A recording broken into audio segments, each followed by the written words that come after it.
Читоскар, познай какво. Ненавиждам тези игрички. Един ден аз ще бъда царят. Майчице... Татко ми показа царството. Ще управлявам всичко тук.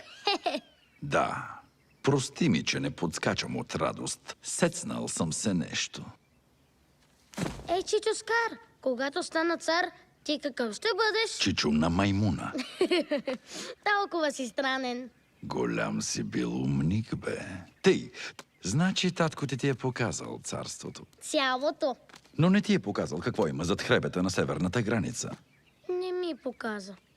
Не можело да ходя там. В това е абсолютно прав. Ужасно опасно е. Само най-смелите лъвове ходят там. Но аз съм смел. Какво има там? Съжалявам, Симба, не мога да ти кажа. Но защо?